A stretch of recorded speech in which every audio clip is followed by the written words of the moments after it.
क्या भाग 4। ठीक, भाग 4 में क्या पढ़ेंगे? भाग 4 में पढ़ेंगे डायरेक्शन, ये डायरेक्शन कोसाइन। ठीक, डायरेक्शन कोसाइन, इसे कहा जाता है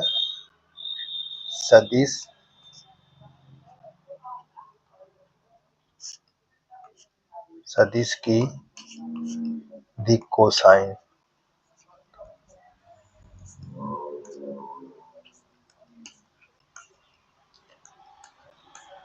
कोसाइन साइन, ये चीज को आप पढ़ेंगे। देखो, इसको पढ़ना बहुत जरूरी है क्योंकि ये इम्पोर्टेंट चीज है, ये टॉपिक ही इम्पोर्टेंट है। सारे टॉपिक जितना बता डाला हमने उसको ध्यान देना है। अब इस टॉपिक में एक आपको आकृति बनाना है, किसकी? 3D की। कैसे? देखिए, ये आपकी 3D की आकृति बनेगी। कैसे बनेगी ये देखना है।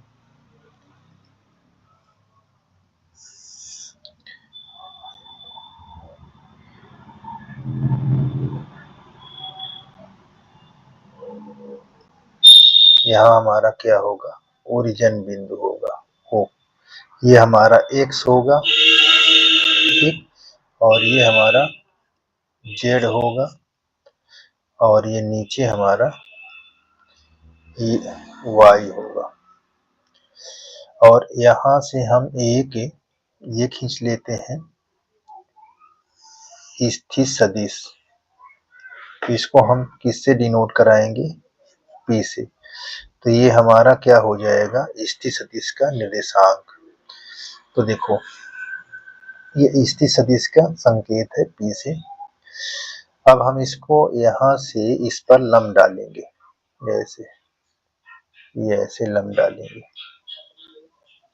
हम यहाँ जहाँ लंब डाले हैं इसको हम A बिंदु बोलेंगे, और ये कोण क्या कह देंगे? इस कोण को हम एल्फा बोल देंगे। यहाँ से यहाँ तक हम एल्फा कोण कहेंगे, और यहाँ से ये हमारा बीटा कोण हो जाएगा। और इसको हम फिर यहाँ से लंब डालेंगे,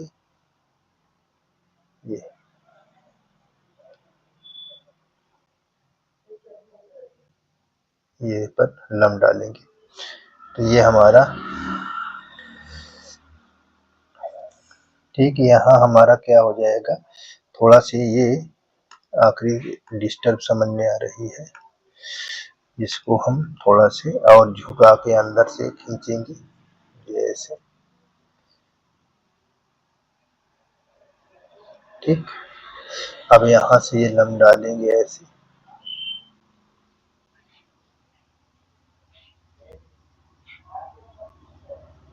अभी भी सही नहीं आ रहा है, ताकि आपको दिखने में लगे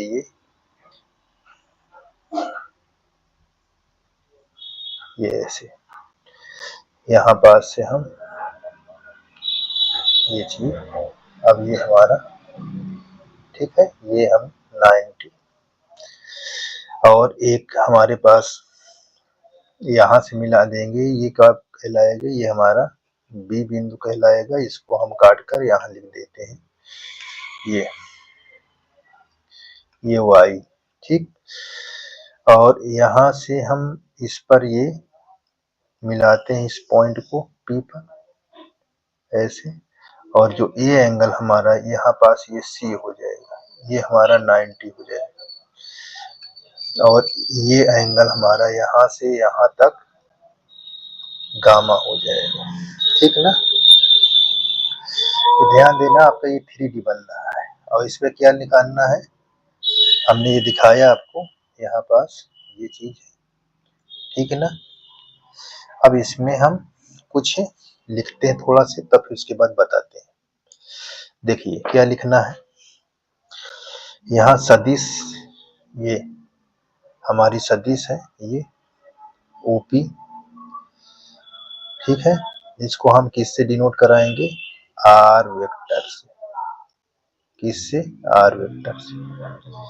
ये बात को ध्यान देना। सदिश यहाँ लिखना है क्या? सदिश आर वेक्टर, या सदिश बोलो वही वेक्टर हो जाएगा, द्वारा एक्स वाई एवं जेड अक्ष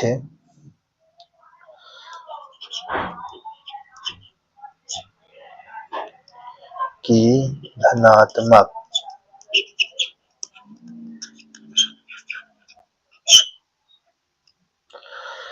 देखिए धनात्मक में ये सारे कोण बने हुए हैं,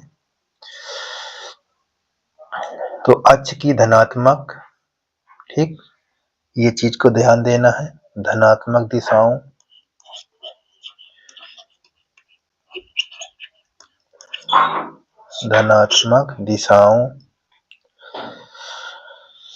के साथ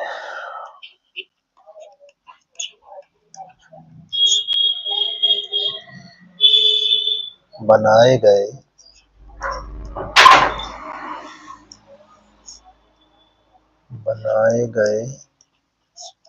क्रमशः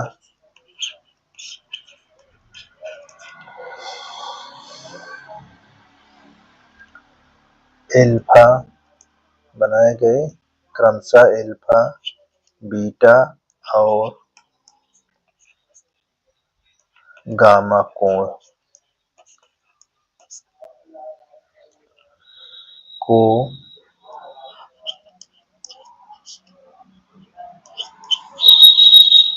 दिक कोसाइन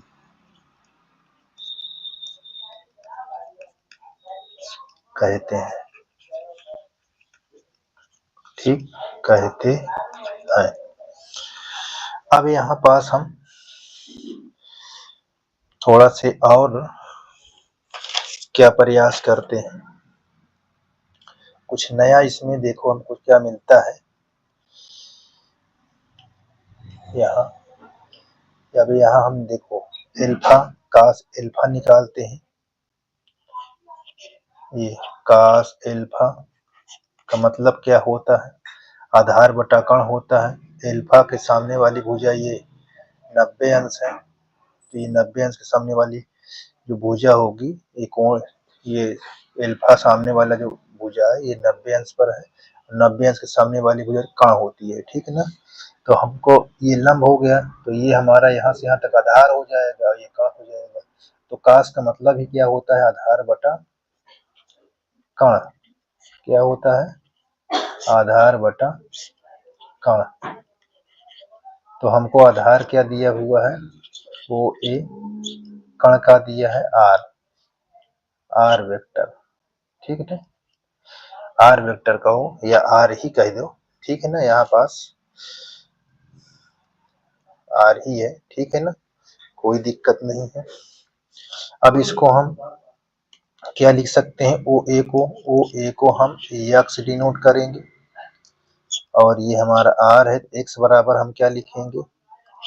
एक्स बराबर आर कास एल्फा, ठीक। इसी प्रकार हम कास बीटा को भी लिखेंगे, आधार बटा कण। बीटा क्या होगा? ये 90 अंश है, कोण के सामने वाली ये 90 अंश देखो है, यहाँ पास ये भुजा 90 अंश पर है, और 90 अंश के सामने भुजा क्या होगी? कण होगी, तो ये आधार हो जाएगा। आधार क्या होगा? ओ बी, ओ बी बटा कण आर। ओ बी क्या नाम से है? यहाँ पास वाई कहेंगे, ये हमारा आर है, तो हम क्या बोलेंगे? वाई बराबर आर कास बीटा, ठीक।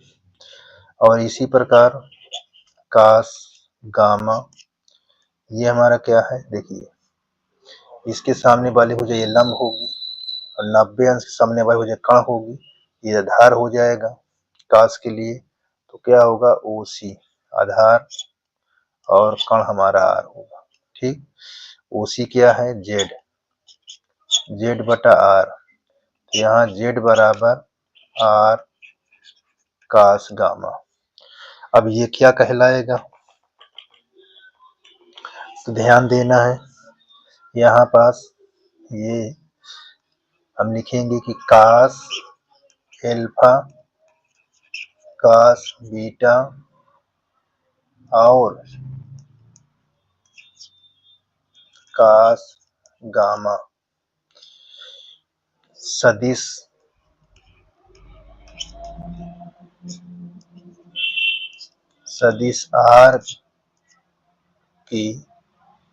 आर के दिक् कोसाइन।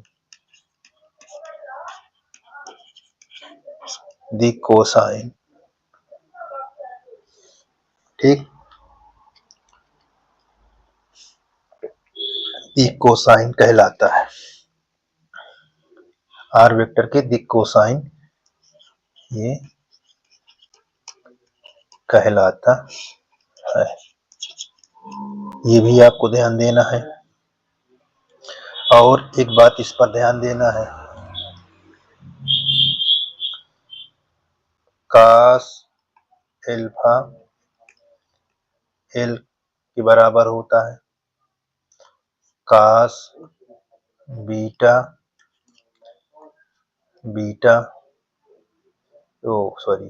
एम के बराबर और कास गामा एन। ठीक है, इसको इससे भी प्रदर्शित करते हैं, ये भी दिक् कोसाइन का रूप ही है। ठीक है, ये भी आपका क्या है,